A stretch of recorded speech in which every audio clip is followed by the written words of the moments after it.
to Yeah. describe damage, and then there's a couple other like Joshisms that my team calls out, and they're yippee and woohoo.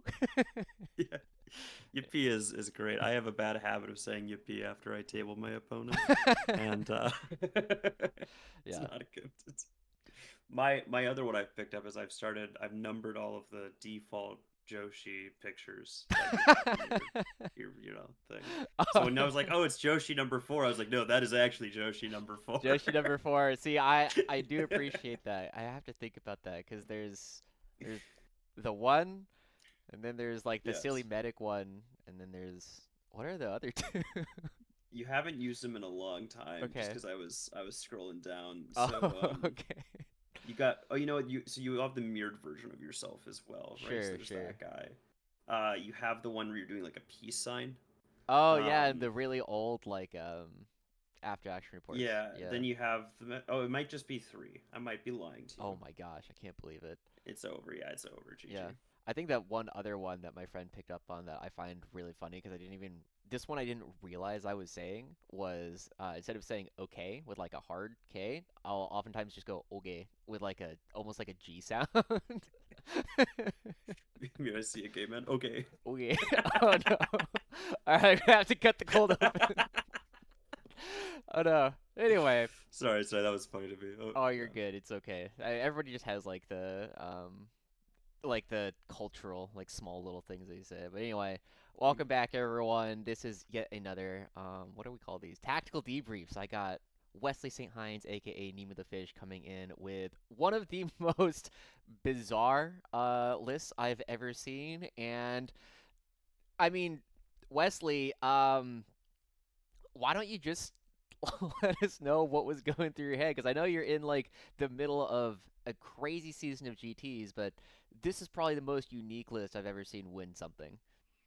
Well, I mean the list title was stock standard meta guard with zero innovative ideas, which is pretty accurate here. But I mean it's a bridgehead shell that's like 2 units away from being pretty standard, I'd say. I'm not a fan of 55 scions. So this list starts with that as the package. I think 45 is the right number. So it's got an extra scion squad it's not supposed to have. It's given up. Huh. Hmm. 1 second. Uh-oh. Do you have a copy of the list up? I do not. Okay. Because the list I have has Aquilons, and I played the entire tournament without Aquilons, if that's the case.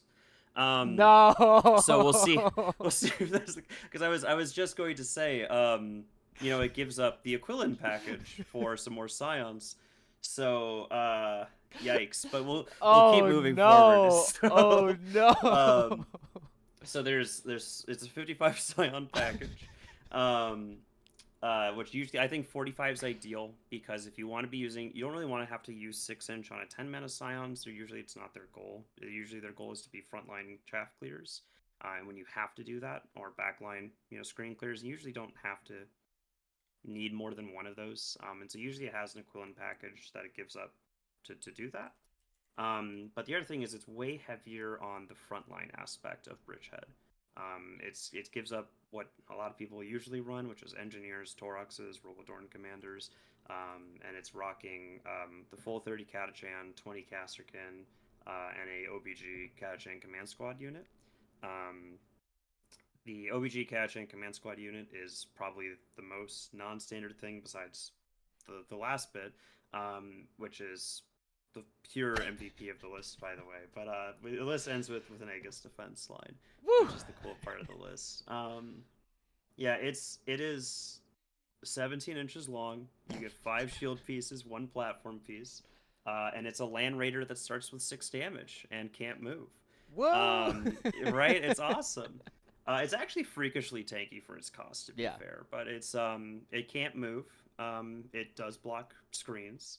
But besides that, that's the shell of the list. It's a very frontline bridgehead list that just has a lot more emphasis on OC than it does on actual damage output because it's playing an Aegis, and so it needs to play the objective game just a little bit better most Yeah, lists do.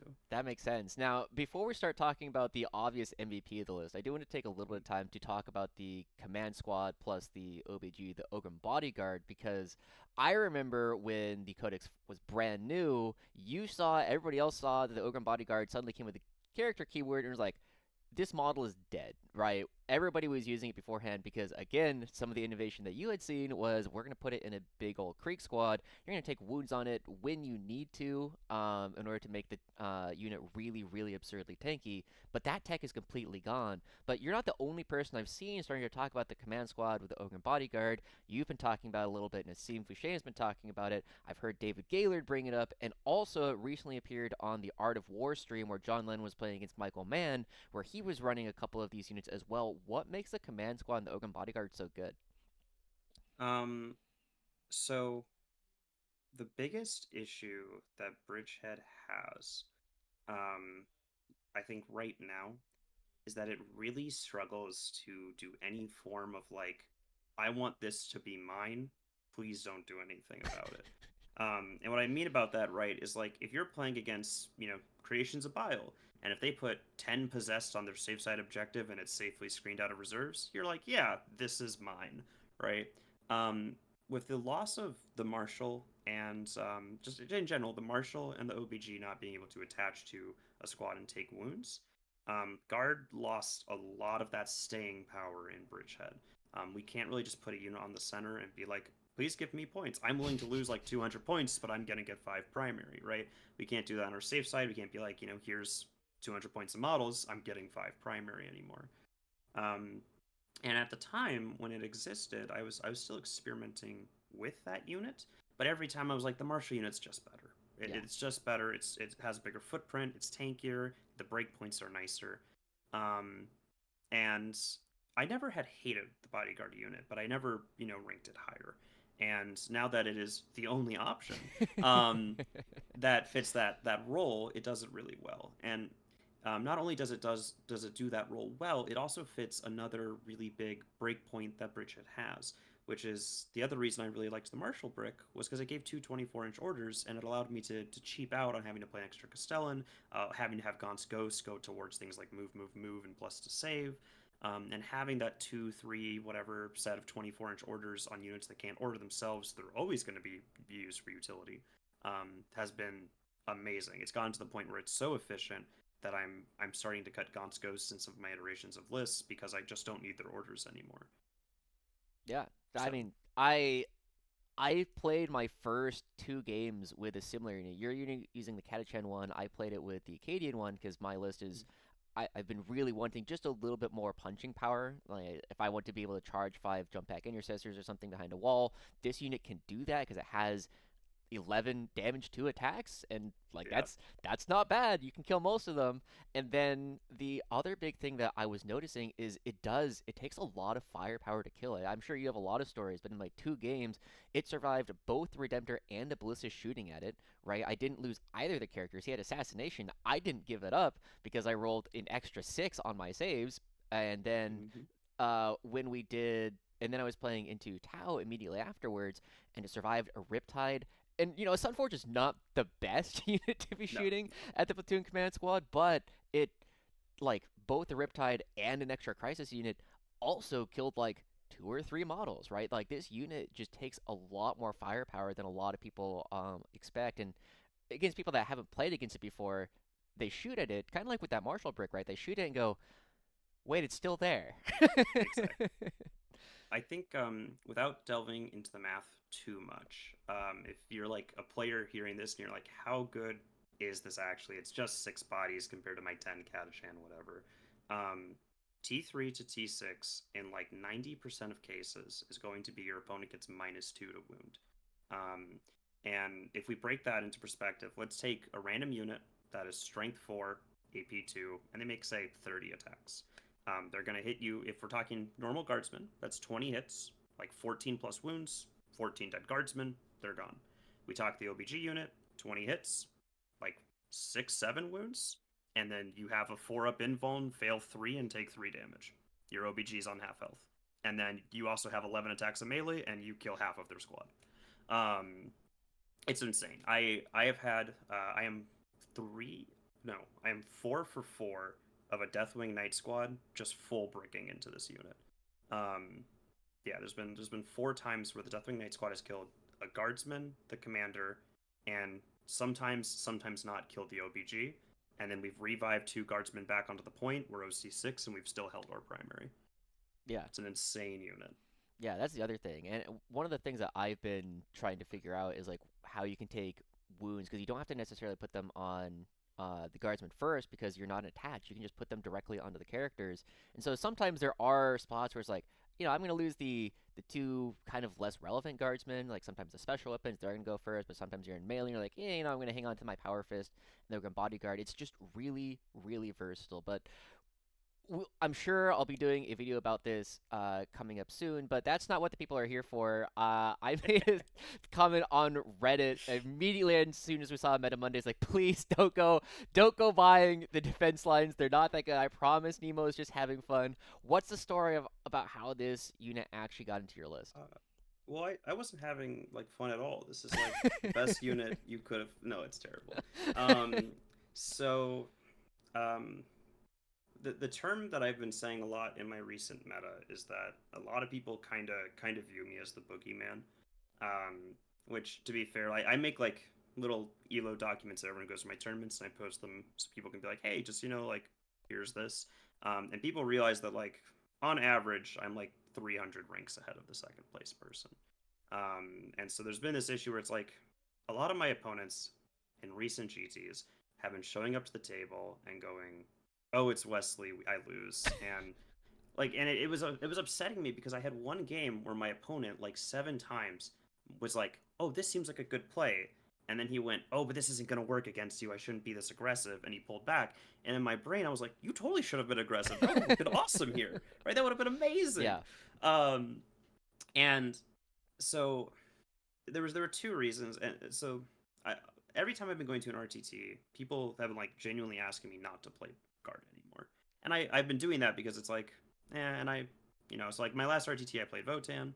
I plan on playing Imp Knights in my upcoming RTT, and it's not as fun as guard. But I also don't want to have the situation where I'm playing guard and my opponents are like, eh, right? Yeah. And so I've been looking. So I want to play a list that puts a very strong foot forward, is still able to win games, but is just weak enough where people look at it and go, "Oh, it's not stock standard meta guard on a high level player. I lose." And my friend was like, "Hey, I just got an Aegis Defense Line," or I've been told I mispronounced the word, so don't hit me No jumping it worries. wrong. But I just got an Aegis Defense Line, and you should play it as like a way to get it. And I originally didn't want to, but he's like, no, hear me out here. If you play this and win the GT, and people see that this won a GT, we might be able to convince all of the guard players who just net deck high level players lists to play the Aegis. Um, and I will say, mission accomplished. Like articles aside, I've been DM'd like 9 or 10 times already, going, "Is this model really seeing competitive play? Should I be trying this out?" And I get to be like, "Yeah, man, it's awesome." And I immediately go on Reddit and undercut it. I'm so sorry. I mean, I kind of want to talk about that whole thing because you've just described the aura that you have as a player. And there are definitely players that I think a lot of people will have, especially when you see like top players. Like in my local meta, several of the Xenos Petting Zoo guys are the top dogs, right? If I have to play up against Jason McKenzie, or sometimes Ben Jurek will come out to our events. There's a couple other local players who are just like, you just kind of know these guys are really, really good. And I know that from my time in like other competitive communities, there are just players, right? It's like, oh, this is the number one guy in the state. Oh, this is the number one guy in the country. I'm probably going to get rocked. But I think the the downside to that is, and something that I think has helped a lot in my personal career and anybody who's watching, your goal shouldn't your goal should be to win, but your more realistic goal should be like, I want I want them to get to like battle round 5 and still be not sure that they've got the game in the bag. They don't know until they've drawn their cards that they've won the game. Right? And I think if you can ever get to that against any caliber of player, you're very happy. I started doing this recently. It's actually made like my games a lot more fun. But I also understand like a lot of players they don't necessarily. I'm better than most players, right? And so just like seeing that, trying to get to the next level, that's the way you got to do it. You got to find those people who are better than you in order to like they're gonna push you. And again, like you said, if you're like when people are trying to be aggressive, I think that's been the hardest thing for a lot of newer players in particular. If you don't know that full sending in a game is the correct decision, it's one of the hardest decisions to make, right? Because you're just like you're gonna put your whole army in the open, and you're either going to win or lose. Sometimes the dice decide it, and that's just how it goes. And sometimes, so I understand a lot of your opponents, but let's go back a little bit about the Aegis Defense Line because it is it is a model that the competitive community had completely written off. And I remember immediately when you start putting in the Discord, hey, Aegis Defense Line's got its first one. Oh, we got our second one. Oh, we're 3-0 on day one. I was like, legitimately, I was thinking, Wesley, I'm very happy for you, but also, what the hell are we doing? So, what is the actual use case for this model, right? Because I think you said if it was like 50 points cheaper, it would see play. But right now, what does it actually do? Yeah. So the reason the model struggles is the standard case I always make, which is it's a T12 body that can be shot, and Bridgehead doesn't have my version of Bridgehead doesn't play tanks, and so to use it effectively means my opponent actually gets to shoot their anti-tank. So that's the downside case of this model right now. The upside case of this model is actually pretty awesome. It's 17 inches long and it gives a 9-inch bubble of screening. If so there was a bunch of times where my 3 mortars plus the defense line full screened my deployment zone. And I didn't have to worry about reserves the entire game because my opponent never wanted to shoot the model. They wanted to focus on the stuff that did damage, right? And so they just never got to do reserves. So like 4 of my 5 games, BEL and Established Locust were just terrible draws for my opponent because they couldn't use them despite me having like 3 units in my deployment zone. The other use case that came up that was awesome, but I didn't really realize I could do until like game 3, game 4, was into melee armies. Those 5 walls can just full shut off a ruin. And so there were a lot of times where I would put the entire set of walls fully 1 inch away off the ruin wall, and just look at my opponent and go, this ruin is not a piece of terrain you can interact with for the rest of the game. And so I played into to demons, for example. That was all melee demons: Bellicor, Shalaxi, Scarbrand, and some melee lesser demons. And I was just like, my middle ruin that they would love to just walk near and charge around or charge through was not playable for, and it made it really easy to take just 1 squad of infantry and then form the full wall where they're not able to do anything. The other use case for it that's awesome is you if you don't want to give up half of your army to stop a melee tide, it does it as a 1-man job. So likewise in that demons matchup, it screened the ruin, it went around because it was search and destroy. So it was search and destroy on layout 3, where you have a large ruin at the bottom of your deployment zone and you have a big ruin at the top where the 9-inch finally ends. And so the Aegis Defense Line full screens that middle ruin, and then it also went down towards the bottom ruin. And with just 1 squad of Catachan, I had a full block of bodies fully stopping my opponent from getting to come into my deployment zone. And so I literally got to put 30 of my Scions on the board and just put 30 of them flat out in the open of my deployment zone fully there because he didn't really have any guns. I was just like, yeah, you can't charge these. It's just not possible. If you want to charge these, you're going to have to kill the defense line. And the only model of yours who can realistically kill it in 1 activation is Shalaxi. And then you go, are you willing to trade Shalaxi for my fortification? No. But you also just lose the game if you don't. Yeah. Wow. Yeah. That's really and interesting. Also it makes I was gonna say the final use case is it makes the Kriegsman brick and the Scions in matchups where I go in matchups where I go, hey, I know I'm going to be hammering into you. It weirdly changed a lot of my deep strike positions, right? Be like, hey, I know you're gonna struggle to kill me on your swing back, so I'm just gonna put the Scions behind the defense line, so they'll have a 4-up. And so like the 20-man brick of Krieg, 30 Scions, all having a 4-up invul, and my opponent not wanting to shoot the thing that gives them a 4-up invul because then my guys just aren't dying. And there was a lot of games where I won because instead of losing the usual like 30 Scions I'd lose on the swing back, I lost like 7. Yeah. which was pretty sick.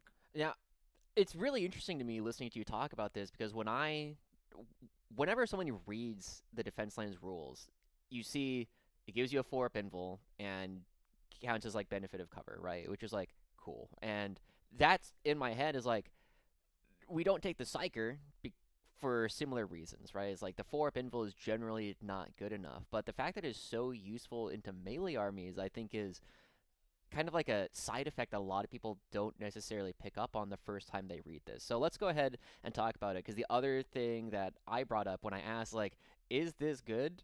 And your response was, to quote, no, it's terrible. I'm playing 145 points down. Yes. How many points would this fortification need to be for you to actually consider putting it into a list that you're taking to like WCW where you're trying to win? As much as I've been trash talking this model, I did actually kind of like playing with it. I the issue it has is the two dualities of what it does. Both are like really weird, right? Yeah. Because like in matchups where it does nothing, you're obviously not going to want to pay the points for it. And so for it to be like competitive and want to be competitive, either has to be a very relevant tech piece, where you're willing to be 90 to 100 points down in that matchup, like infiltrators for example, or it needs to be so efficient in those matchups where you're okay being paying 100 120 points for a unit that's just not worth that point value. Um, and the reason I preface that is because in my matchup against both Tyranids and the fifth round second Eldar player I played, it did literally nothing. It didn't. The reserves didn't matter. The invuln didn't matter. It was really bad. And so the reason why I preface that as an issue is Eldar and Tyranids are two annoying matchups for Bridgehead right now. Monster Mash Tyranids is one of the few armies that, if they stand off of objectives, is very hard for Bridgehead to stat check. And then Eldar right now is just like Bridgehead, very overtuned. And so I don't know if there's a point value that would make me take it to WCW right now, unless it was comically too low, like Engineers level too low, right? I think the real answer I'd give is like probably like 70, 75. Wow, that's It'd half. have to be it'd have to be pretty low just because I'm not willing to play 75 points down in the matchups that I struggle with. Yeah. What And about so at if a we teams event? Would that change it?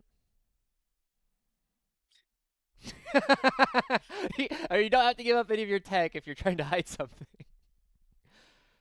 you know what on NTL pairings, Hmm. this model might actually be awesome. Because on NTL pairings, you get to choose the deployment zone and the layout. Because if you're the defending, or say the attacking player, you get to choose the layout because you get mission pick. And so you can literally just be like, oh, I'm gonna throw myself as an attacker into a melee army, pick a layout where the Aegis is going to full screen the deployment line. Yeah, I'd play that at 145 genuinely. I Interesting. I would I would 20-0 World Eaters player if I got deployment zone pick and the defense line for sure. Yeah. I think I'd that's I think the same's true for Bile. Yeah, like yeah. Bile, Orcs, all probably get 20-0'd if they don't get to charge on turn 2.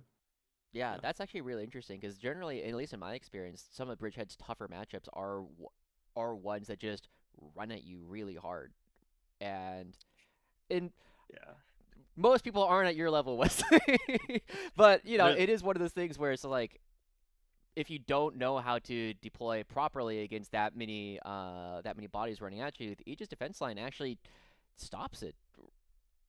Yeah, that's really interesting. I'm not gonna take it to my team's event, but you know, especially Right. because like my list submission is Sunday, so I do not have time to test games with it before I would actually have to submit it. But that's really good to Yeah. know. So with that, then the one other thing I want to say, so you said you were playing 145 points down. Were you actually playing 250 points down because you just didn't have Aquilons? Yeah, I checked my list. I was 255 down that tournament. Yikes. Okay. So Bridgehead nerfs. No, no, Bridgehead's fine. Uh, There wasn't a top 8 bridgehead player at LVO. The army's bad. That's Um, true. That's true. please ignore the fact we had an 80% win rate last weekend and the weekend before. Army's bad. Army sucks. Yeah. So that's one of the wildest things I've ever heard. I know, you're pretty good friends with Ruben Zhao, who did a similar things. Like, I just want to go to AGT and play First Company Task Force or whatever the Terminator one was. Beat me in the finals, unfortunately, and then was like, haha, I'm the first person in the world to do this. You're also now the first person in the world to win the Aegis Defense Line. So let's go ahead and take a little bit of time then and talk about some of the games that we actually played at this one because at a GT, especially towards the later sides of it, you're still going to be playing some pretty strong players. But let's go ahead and start talking about the first game a little bit. I I think I played 4 of the 5 strongest players at the event. No.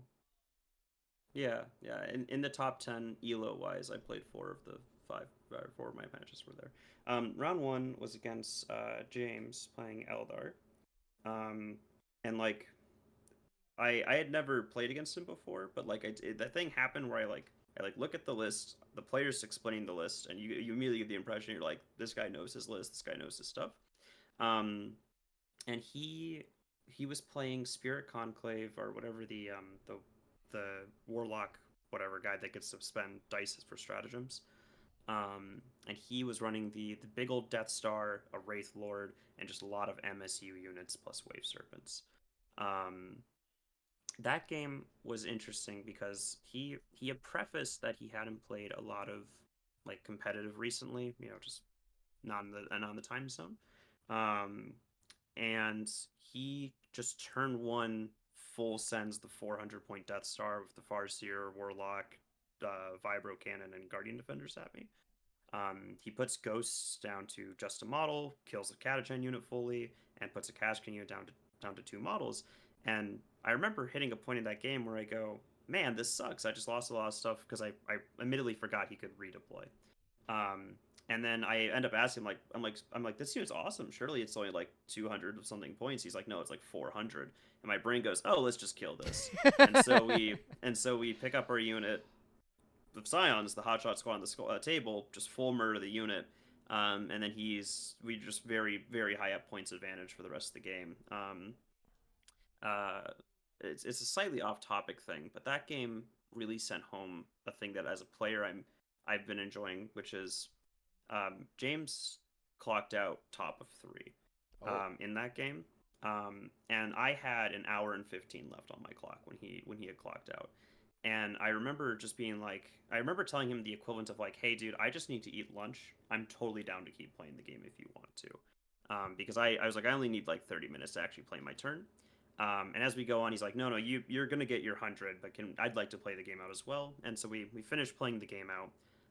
And it went from being like a really, really like lackluster ending because it was just going to be like, oh, you clocked out, I stand up the objectives, win, to like a genuinely very fun game. Like it was a very fun opponent, very high level opponent who was just wanted to play 40k. And so it's I preface that because I've been seeing that a lot on the Warhammer Reddits and also like on the Discord server of like, should I share clock? And like I think if you as a player like are very upfront about it, because like I was just like, hey dude, I need this much time to play my turns. If I don't get this, I'm gonna tell you no. But like I'm totally down to play out the game because I'd like to play out the game. And so that game ended up as 100 just because Eldar lost half their army, or I'm sorry, a fourth of their army turn 1. They lost a lot of their MSU and mortars, and then they also just were very frantic and played a very like not like bad, but like a not optimal turn 3 because they were so worried about clock at the time. Mm-hmm. But it was an amazing game overall, genuinely. Yeah. I mean, it sounds like also because I remember there's the famous game at LVO, and of course, just in general, you were talking about how difficult Bridgehead was to play on a clock, with especially with the Krieg bricks. Do you feel as though the clock pressure on Bridgehead now is a lot lower, or is it partly lower because you're missing two? I mean, you're missing a unit, and we're playing an Aegis Defense Line, which doesn't do anything. Yeah, it sucks because the one time people are like, every time I'm like, clock isn't an issue for this list, like at least for like me, everyone's like, oh, but the stream game, which is Fun fact: the literal only time I've clocked out with Bridgehead on like a competitive tournament, but it's like, dang, right? Yeah, unfortunately, it's very Um, visible. Yeah. yeah. Um, but no, I think it's just very important, just like with chess, right, that you are starting your turn one and you know exactly what the game plan is. Because once you get enough reps on Bridgehead, the complicated part of Bridgehead is not the turn one, it's not the turn two. Those are always the exact same cookie cutter setups. Mortars in the deployment zone, scouting units and whatnot staged in safety with a safe scout to go forward. Right, one scion unit on the table, two off the table, so on, so on. It's very cookie cutter. And the turn one play is very cookie cutter. Grab your objective, stage safely, set up for your hammer, and mortar the screens. Um, and so now that those game plans are like very, I guess, set, very, very clear cut, it's a lot easier for my turn one just to be like 4 or 5 minutes at this point. Mhm. I think outside the Monster Mash Tyranids game where I had to shoot my whole army like 3 turns in a row and clock became an issue. I think I had 30, 40 plus minutes in all of my games left over. Yeah. So it's gone a lot better. Nice. Yeah. The one other question I had is, it sounded like James. I mean, running out of time, top of three is really fast. Is there something that like was particularly slowing him down? Is it just a really complicated army, or is it Death Star just complicated? What was the issue there? I mean, it's high mobility versus high mobility. Sure. Yeah. Right. It's the whole thing where he's trying to stage safely, and I'm like, hey, just this is where I can be, right? Because Yeah. he's like, hey, I don't want to be shot, and I point out like 4 different lines I can shoot him for, and he's like, okay, dang it, right? Yeah. So that was the huge issue. And like I've in those matchups, I've gotten to the point where I'm just like, I can't stop them all. I'm going to stop the ones I care about, and he was kind of trying to stop them all for the majority of the game, Yeah. which just hurt. And then to be fair, it sucks as like an elder player to be like, I guess I'm just going to lose 2 units this turn. Like it really sucks to like hit that decision. But he would spend like a good 30 minutes on that movement phase decision, and then still end up giving away 1 or 2 units that he was originally trying to protect, Yeah. because it just wasn't possible. Yeah. It definitely sounds like something I've definitely seen a lot of. I want to say like the upper part of mid tables really have that problem, and then you see like, if you ever watch like the Art of War stream where John Lynn will be like, yeah, if you want, if you hit a 6 in your advance and you want a 9-inch charge after that, like, sure, here you go. You don't measure like the full 18. You're like, sometimes my opponent is that guy, and there's not a whole lot I can do about that, from the dice, and it is what it is. But I mean, it sounds like you had a really good game. You got your first 100. What about our next game? You played against Lucas. Lucas is awesome. He is like the most up. He's the most like energetic, happy guy in the world, and Nice. he's a great, great guy. He used to play 40k, took a long break, and is back to 40k. And I say that because he's played 2 tournaments, and I've been his round one or round two in both of them. And so the first game we played, he was like, "This game's awesome. I feel like I could do literally nothing, And we spent a long time talking about it. A very similar thing happened this time where I was like, here's my defense wall. You can trade Shalaxi for it. And he's like, I guess I can't do anything, because he's doing the thing. He's like, I'm trying to screen. And I'm like, hey, just if I redeploy in 6-inch here, you're going to lose these 3 units. And he's like, okay, darn. Because he's low model count demons. It's a matchup where not only do you need to play practically perfect, even if you play perfect, Bridgehead is still going to find lines. And so, we hit like turn one, on the setup. He decides to play much more passively because he doesn't want to trade Shalaxi for the defense line. So I get to full stand in the open, and just turn one, I take away 4 of his 6 MSU units, and so he's down to 4 demons and the 2 guys. He draws double action secondary. Goes, okay, now I need to either charge you or do something. I can't do double action secondary because he gets recover sabotage, right? And so he full sends in. Scarbrand comes forward, Be'lakor comes forward, contests my safe side objective. Geo in the center, Shalaxi kills most of the Kriegsmen, and then we just hit a point where all 4 of his demons are on objectives in the face of 55 Scions. Be'lakor goes down to pretty much dead. Scarbrand dies. Shalaxi dies. The remaining MSU units minus the Plague Bears die. And where he just goes, "Hey, I know I've lost the game. Can we talk through it?" And then we had like a fun like 20-minute talk, being like, you know, you can't you when you're playing demons into Bridgehead, you either have to full send and pray you win the stat check, or you have to recognize that you just need to draw better than your opponent because you are not going to win the attrition game. Yeah. And so that's kind of, it feels bad to tell him that because I know he's like trying to learn how demons play, but like the Bridgehead matchup is so Bridgehead favored. Where I'm just like the real reality is you probably do have to trade Chilaxi for that defense line to just sprint at him. Yeah. Yeah, that's one of the things that I've definitely noticed, especially with armies that just have 4-up invulns, is like you just have to sometimes say, hey, I'm going to roll enough of these 4-ups that you actually don't kill me. And it kind of goes back to that previous thing we were saying, right? It's like if you don't know that's what you have to do, you can't do it. Like Yeah. mentally you can't do it. So like I really get it. So I'm glad he had a fun time. If he's playing you in multiple first couple of rounds at events, but yeah, I mean, I played a similar game a while back where I was playing into just corn. I think it was Index corn at the time, and he was just like, "Yeah, I'm gonna put 3 Bloodthirsters and Scarbrand in your face on turn 1," and I killed 3 of them. And it was like, "Okay, well, thanks for the game. It is what it Yeah. is." And then we went from there. But I mean, it sounds like we have 2 games where just on turns 1 and 2, you just basically just Yes. killed your opponent and went from That there. that is the sad reality of the majority of these games, by the way. Two of my games went to 5. Okay, okay. So All right, well, let's go ahead and talk about our game against David real quick. David is, I think, the best T Sons player I've ever played against. He's which is weird because he's the most just like balls to the wall, like aggressive T Sons player in the world. Like he doesn't believe in going tactical because then he has to do actions, Okay. right? And to be fair, he's T Sons. He's got like 8 units. Actions are terrible for him. But like if your list gives up 20 on assassinate or gives up 20 on any kill secondary, he's like bam, that plus overwhelming, or sorry, that plus storm hostile, or that plus the 2 kill secondaries, that plus whatever, so that he can just play to table you because he's T Sons. He tables well. Mm, Um, but we were going over the list that he wanted to go this game, and I think the game ended in select missions because he went with assassinate cleanse. Um, mm. and I was like, I don't know if that works here. Um, because he wanted to go Storm, but I pointed out that if you go Fix Storm, you can't score it turn 1. Also, if he goes Fix Storm, if I just stand off the objectives, he's gonna not get any primary because I don't care about beating him in primary. I just care about beating him in secondary. Um, and so he ended up going with Cleanse, and his list was Magnus, Foot Demon Prince, 10-man Bricatermes with a Sork Lord. Okay. Um, it's Yeah. non-standard, but he plays it super well. Um, a Rhino with Armon and 10 rubrics, 5 rubrics with the Super Flamer Infernal Master, and then no, I think that's the list. I think that's 2,000 points. Oh, and then a Zangor Shaman. There we go.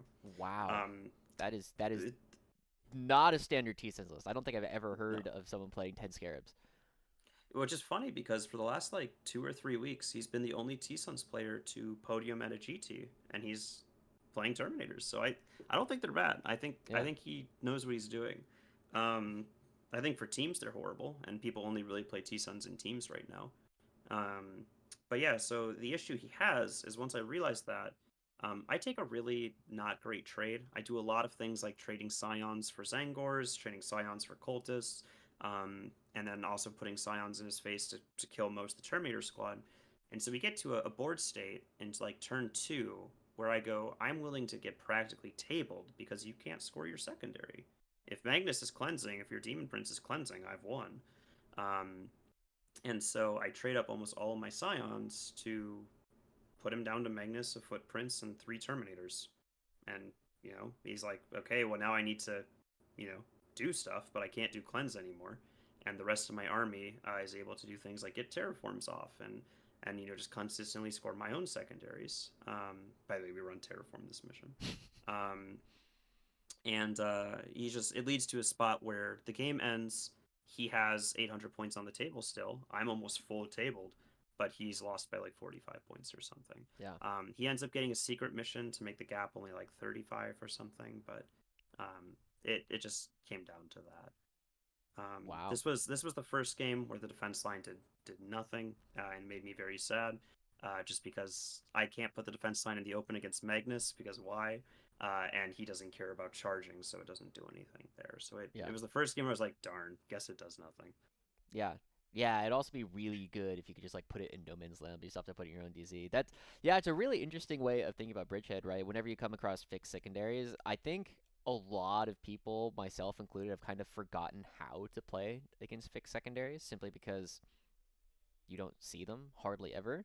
And so a lot of people are kind of out of practice, but if you can just identify as like, hey, you can't do that. I'm just going to beat you because I'm going to kill your ability to like you can't both kill me and score points. Yeah, Yeah, you have to if I pick and were to choose swing. Yeah, exactly.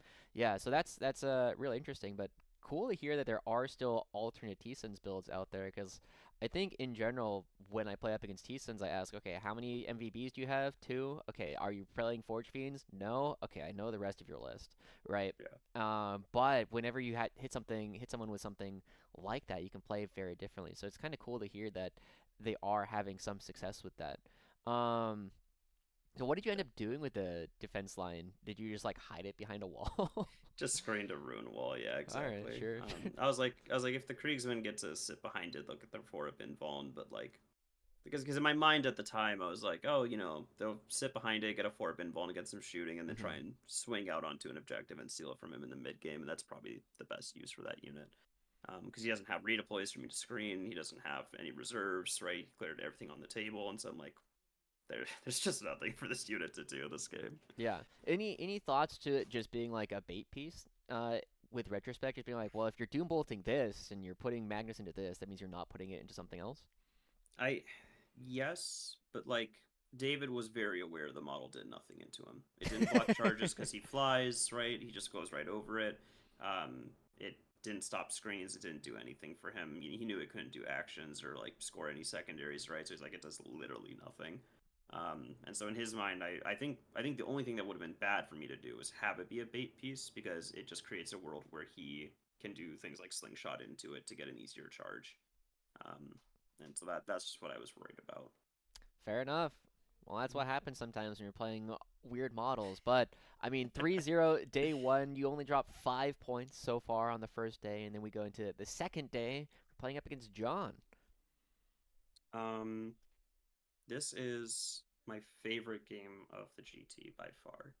Um, so John was playing Monster Mash Tyranids. He was double Rupture Cannon Tyranno, one Acid Spray Tyranno, Ooh. double Mouse Scepter, double Exocrine, Feel No Pain, Hive, Hive or yeah, Hive Tyrant with the Venom Cannon Bone Sword, and then 20 Gargoyles, a squad of Raveners, Nerve Tyrant, and one of the Lictor variants. I don't Yeah, think it was a Invasion Fleet Neurolictor. or I think it Crusher? was he was uh he was Index, so Invasion Fleet. Yeah. Yeah. And then a Biovore and a Pyovore. There we go. That's the list. Hmm. Um, and this match was funky because it was ritual. Ooh. Um, and it was ritual on Crucible of Battle, which also means you get to put like 4 objective markers in the corner, which is exactly what happened. I had 4 objective markers all within about like a 9-inch gap of each other. Because I've played this matchup a lot. I know I can't table him. I know it's a points game, and so from like the very start of the game, I'm like, we are not going to play to be aggressive. I am only going to give you pieces if they score me points. I'm not going to give you pieces if they do not score me points. Which is, I guess, counterintuitive to how most people expect Bridgehead to play. Right? It's a very like trading army based. But I think Monster Mash Tyranids is one of those lists where you just go, there's no merit in stepping out at all unless it is going to win me points. Because they just want to get into the pit, they just want to tag you and out of see you and just throw models everywhere and be annoying. And you have only like 3 units that can actually kill them. Um, and before people say, "Well, play Rogel Dorns," there's 2 Rupture Cannons. Screw you. That doesn't work either. Yeah, especially now with the RDTCs, you don't have the blanks.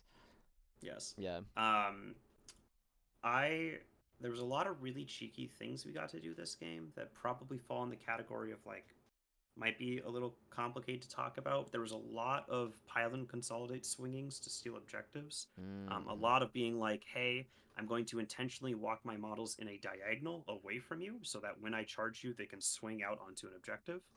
Um, so there was one where, for example, I had 10 Catachan that were about 3 inches away from a Tyrannofex at the start of my turn on the center objective, and there was a Hive Tyrant about 12 inches away. And so I was like, well, I can't advance onto the point on an objective. I was like, I can't advance onto the point. I can't charge this unit because it's going to murder all my Catachan.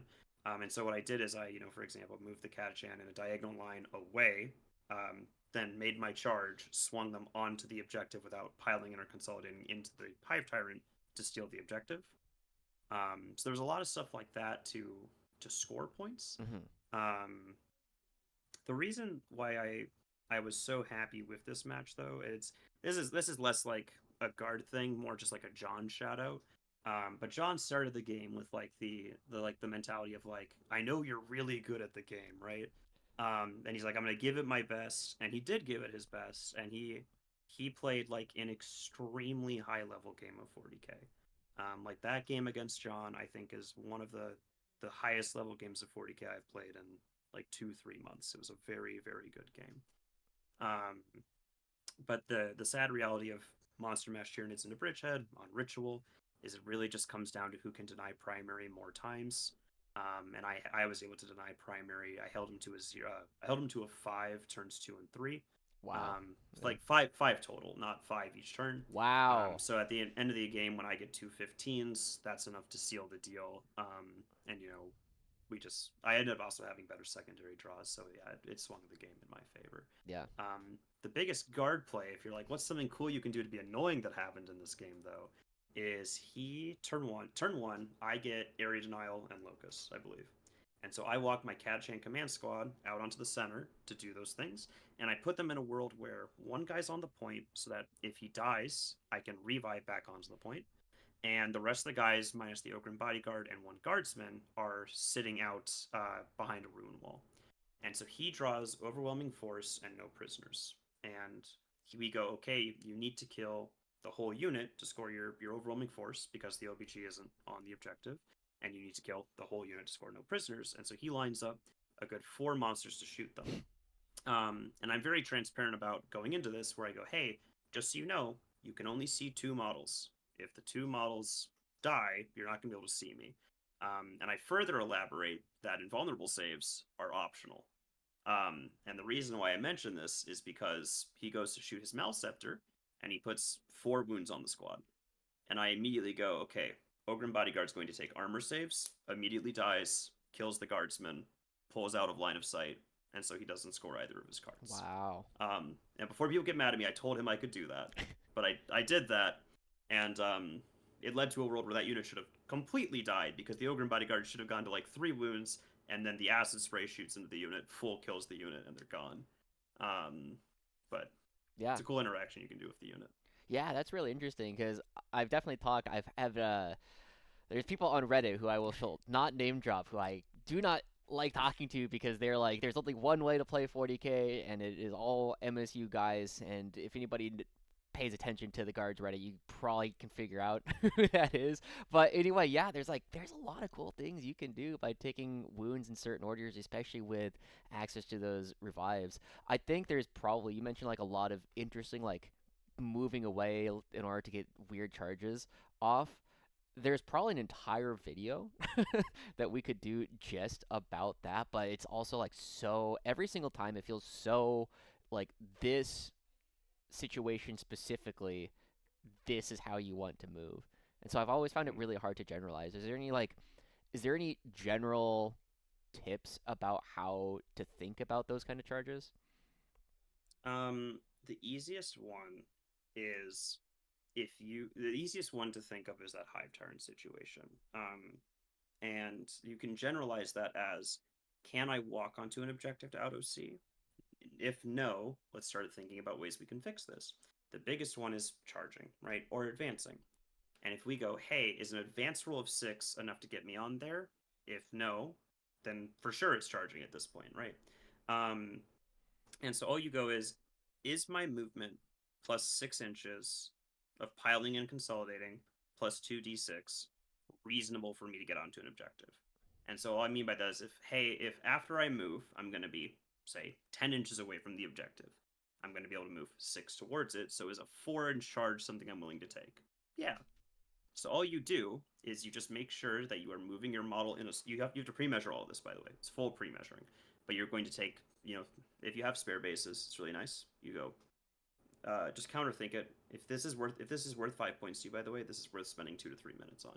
You take your 3 bases or whatever you need to sit on the objective, you put them on the objective, and all you're going to do is just backwards induction it, right?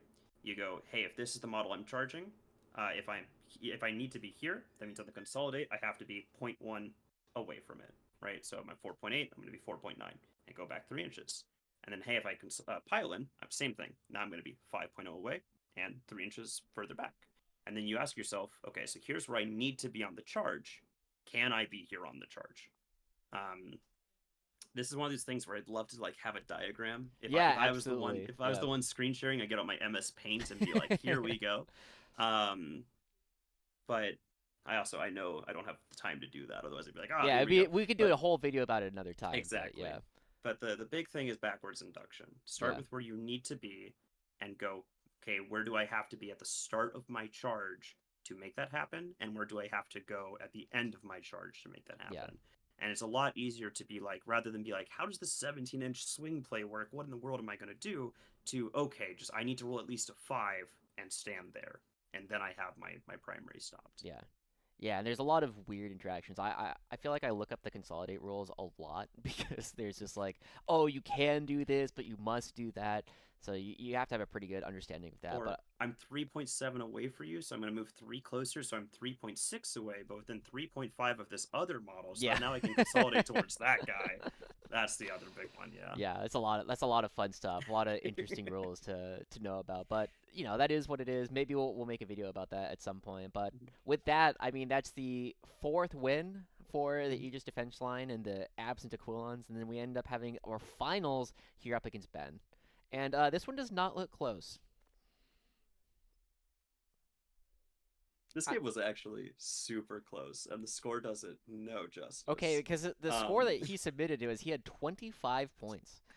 So yeah, so it's Scorched Earth on Crucible on the layout 8, so it's not the safest deployment zone for either of us. And he's playing Aspect Host. He's rocking 3 Warp Spiders, 1 with Lycus, 10-man Sweeping Hawks with Balroth, 10-man Fire Dragons with Fuegan, double Wave Serpents, 10 Dark Reapers with an Autarch, 5 Solo Dark Reapers, 2 Banshees, and 3 Striking Scorpions. And that's the list. The reason why I was like, this game was actually super close is we just ran at each other. Like, this was like the most, like, I mean, it was a high level game. It truly was. Yeah. But at the end of the day, this game really was just, we both just ran at each other. So he does a pretty good turn 1, and we're talking through his screen because he's like, I don't want any of this stuff to be screenable. Or to be shootable. And I'm like, yeah. I was like, I can shoot the stuff in front, but your stuff in behind is fine. He's like, yeah, of course you can shoot the stuff in front. That's okay. And I start looking at it, and I'm like, that's a lot of stuff in front. There's a squad of Scorpions, 2 squads of Warp Spiders, 2 squads of Scorpions, 2 squads of Warp Spiders, and a Wave Serpent. And I'm just sitting there, and I'm like, is my Bombast squad worth this? Because I know I can shoot all of them if I daisy chain out and get lines to all of them. And I finally hit the conclusion where I'm like, yeah, it's worth it. And so we up and down the Bombast, put it right in his face, kill all 4 of the units, put the Wave Serpent down to like 7 wounds or something. And it's also, I do a lot of other stuff I have to do because I'm like, well, you're shooting my unit. Let's give you some stuff to work with. And so I put the Krieg on the center objective. I put my Catachan command squad pushed forward. I put a lot of stuff in his face. And he's like, well, now I need to answer this. Here we go. Send, right? Yeah. And he kills a ton of stuff, just a bunch of stuff, and same thing. I'm like, let's kill, get back, and so we get to bottom of 3, we get to top of 3, and going into his turn 3, he has Lycus and 5 Warp Spiders, the Autarch and like 8 of his Dark Reapers, and 5 Banshees. He has nothing less besides those 3 units into top of 3. And then I have my Mortar Pit, but there's only about 5 mortars left. Ursula Creed. The Defense Line. My 20-man Kriegsmen. And 2 Scion units. That is all that's left that I have. So I'm near tabled as well. and he's trying to figure out how to get into my 2 Scion units. And the fact of the matter is, he goes, okay, the only way I really have a chance in this game anymore is if my Banshees Deep Strike, bomb a 9-inch charge, tag you, you can't pick up, and then I kill the other one. And so he puts his Dark Reapers and Lycas set up to shoot into the Scions on 2 different wide angles. And the Dark Reapers can see like 8 guys. Okay, they can see a large portion of the unit. And he's like, oh, okay, so it's safe for me to shoot Lycas into there and my 4 Warp Spiders into the Kriegsmen. And Lycas rolls so hot where it kills 8 guardsmen and pulls the Dark Reapers out of line of sight. Oh no. And then the Banshees fail their 9-inch rerollable charge, and both of the Scion units now get to activate, and he gets tabled. But in reality, if either of those had gone his way, the score probably ends up like 40 to 45 or something because we just deny each other with our units. But the fact of the matter is, he gets full tabled. I get a 10 on bottom of 3, so I get 10. I get a 15 burn, a 15 burn, get my 50 primary. I draw both of the 6 action cards in 2 5s and get 22 more secondary. And so, the game was super close, but because he gets tabled and I have like 400 points left on the table, I get 52 more points, and the game just full sends in my favor, right? Yeah. Wow. Yeah. I mean, that sounds like a lot of fun. Those games where you're just Yeah. like, okay, I'm gonna kill you now. I'm gonna kill you, and then it's like, okay, well, it's turn 3, and we both have nothing on the board. Let's see what we can do. Those games I always find are a Yes. lot of fun. Uh, It's always yeah. weird because every time they've happened for me, it's always been against like a very high level player where we're both just like, screw it, you know? Yeah. Well, I could go on a long tangent. I used to play another really indie game called Atlas Reactor, and that was one of my favorite things to do. Is there was a strategy. It's the only thing in any game that's ever been named after me. It was called the Joshi Gambit, and what you could do is you could basically just like put yourself right in the middle of the board, and against bad players they just kill you. Against or against like good to decent players, it would work really well because they assume you're going to like do the thing and do something very different. But against really good players, at about a 50% success rate. So I always love like those really like funny games where you can just be like, "Do you believe me?" And well, and part of why it's so fun is into like 90% of players who are like, screw it, I'm just gonna run at you. I just table them, right? Like Yeah, they do just die. But he knew his army well enough, and he also was very good at the game to a point where, despite poking out, not everything was getting shot. Vice versa for me. And so we did just run at each other, but like all of the important pieces did live until turn 3. My Scions were alive in 3, that was it. His Dark Reapers and Lycas were alive in turn 3, and that was it. Which made it to a spot where, we're running at each other, but neither of us were out of the game until, the last model ended up dying. yeah. That sounds like a lot of fun. So, I mean, overall, we do still have 5 wins here for the Aegis Defense Line, a 1,750 point list coming through. So, let's take just a minute here to talk about the actual, like, position of Bridgehead in the meta. Because if Bridgehead is winning a GT, just missing a unit entirely and taking a seriously suboptimal unit as like their second, like let's be generous. Let's call it like a 1,800 point list with the fortification coming in. What what do you think needs to be done in order to rein this detachment back in? So I've been having this conversation a lot.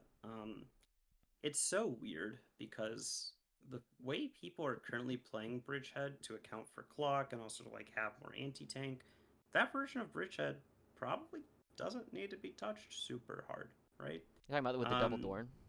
yeah, the double Dorn. I mean, not to be like mean to Ben Jurek, he's a great player, but like at Pyra, I think he went 0-6 with double Dorn Bridgehead, right? Um, No, they and played I think 5. He went one and they play 5, four, but he 1 and also 4, right? got he went 1 and 4, but he had one game where he went 119 in the Bridgehead mirror. Yeah, Yeah. that's what I mean. It's like the Dorn version of Bridgehead is not to be mean. It's not good. It's not. Um, that's a whole nother Wesley spiel.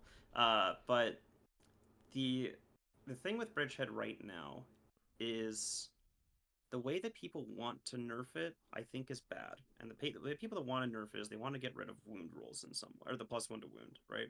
Either increase the point cost of Scions, get rid of +1 to wound, are the two that I hear all the time, and I hate both of them.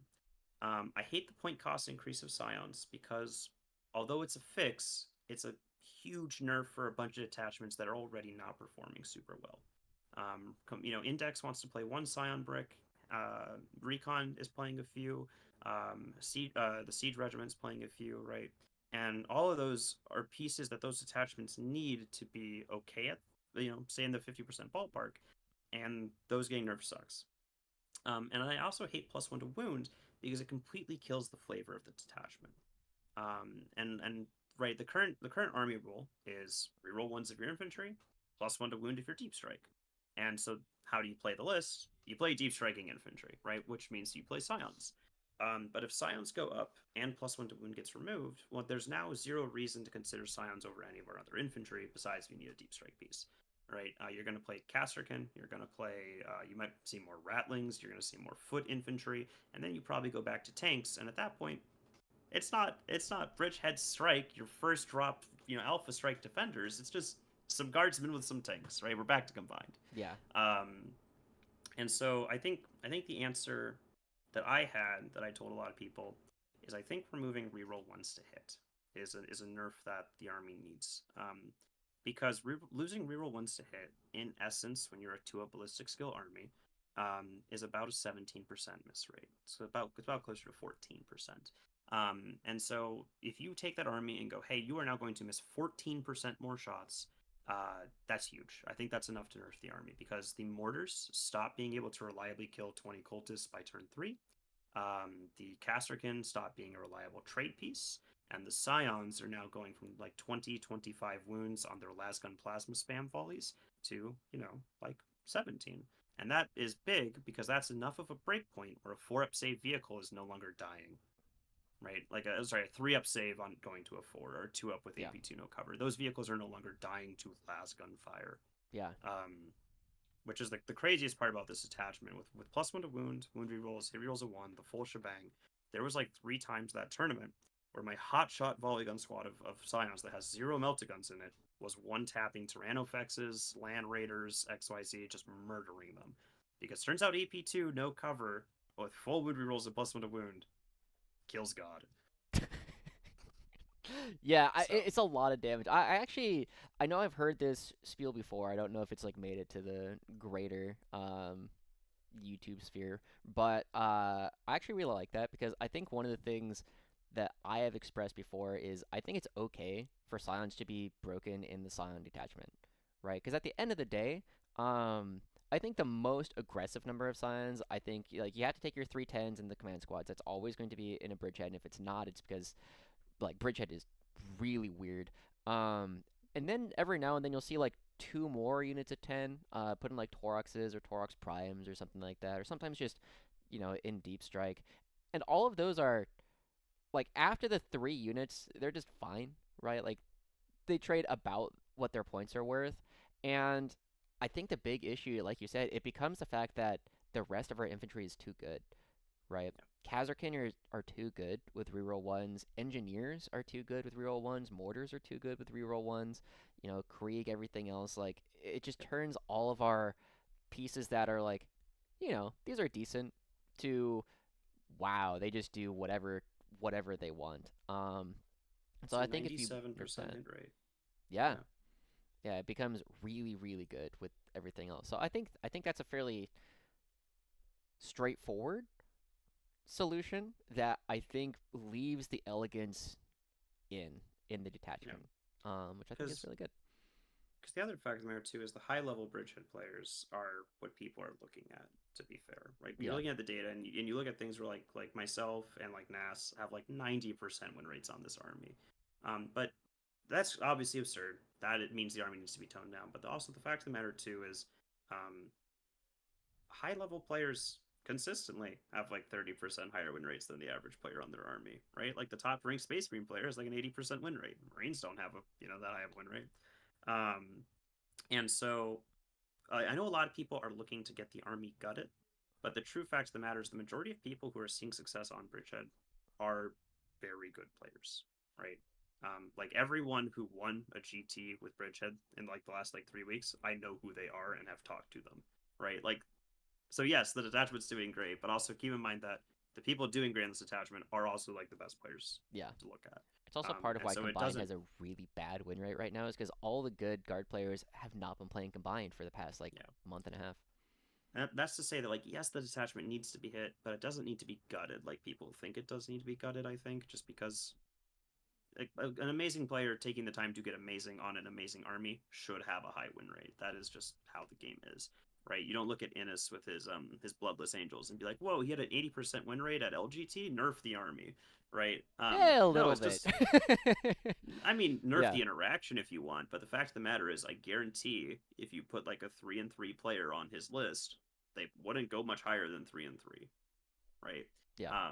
The people playing those lists are good at the game, which is a whole different spiel, a whole different rant. Like, obviously 90% is too high.